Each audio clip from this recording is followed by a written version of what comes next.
Mira, je suis vraiment très occupé pour l'instant.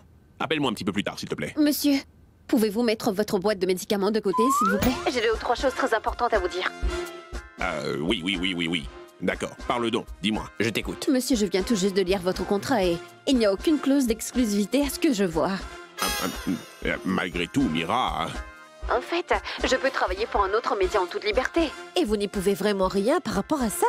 Ni interférer dans ma carrière professionnelle. Mais, Mira... Attendez, mais j'ai pas fini. C'est aussi écrit dans ce contrat que je suis employée sur une base contractuelle. Comme une consultante. Donc cela veut dire que je ne suis même pas une employée de votre chaîne. Mais Mira, tout nouvel employé est toujours embauché sur une base contractuelle, et tu le sais bien. Et c'est ce que font toutes les compagnies. Les nouveaux sont toujours pris sur une base contractuelle. Cela n'est pas nouveau, Mira. D'accord, monsieur. C'est-à-dire que tout le travail que j'ai fait, cette interview du bandit, les émeutes et tous les autres reportages que j'ai réalisés, tout cela n'était pas mon travail. Ai-je raison ou pas? Comme une consultante, je ne devais donner un avis que sur le contenu.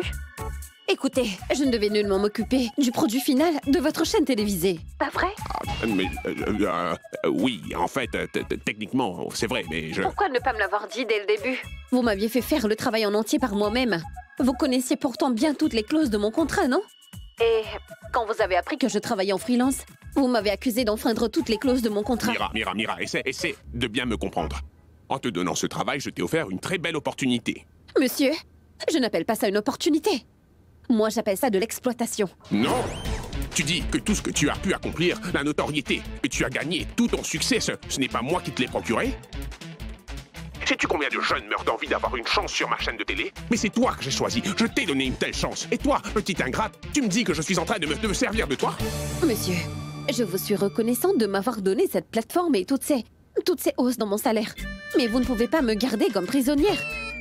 Alors si je veux faire ce travail en freelance, c'est mon droit. Et si jamais cette nouvelle situation vous gêne vraiment trop, alors très bien.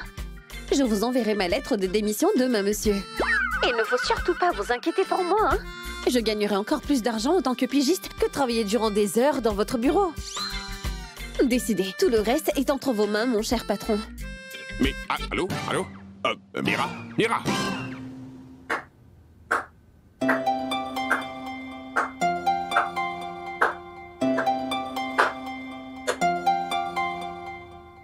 Quoi? C'était une belle performance. Tu as beaucoup appris de moi et en très peu de temps. Monsieur Miranda, je vous avais procuré une longue liste de règles à observer, n'est-ce pas?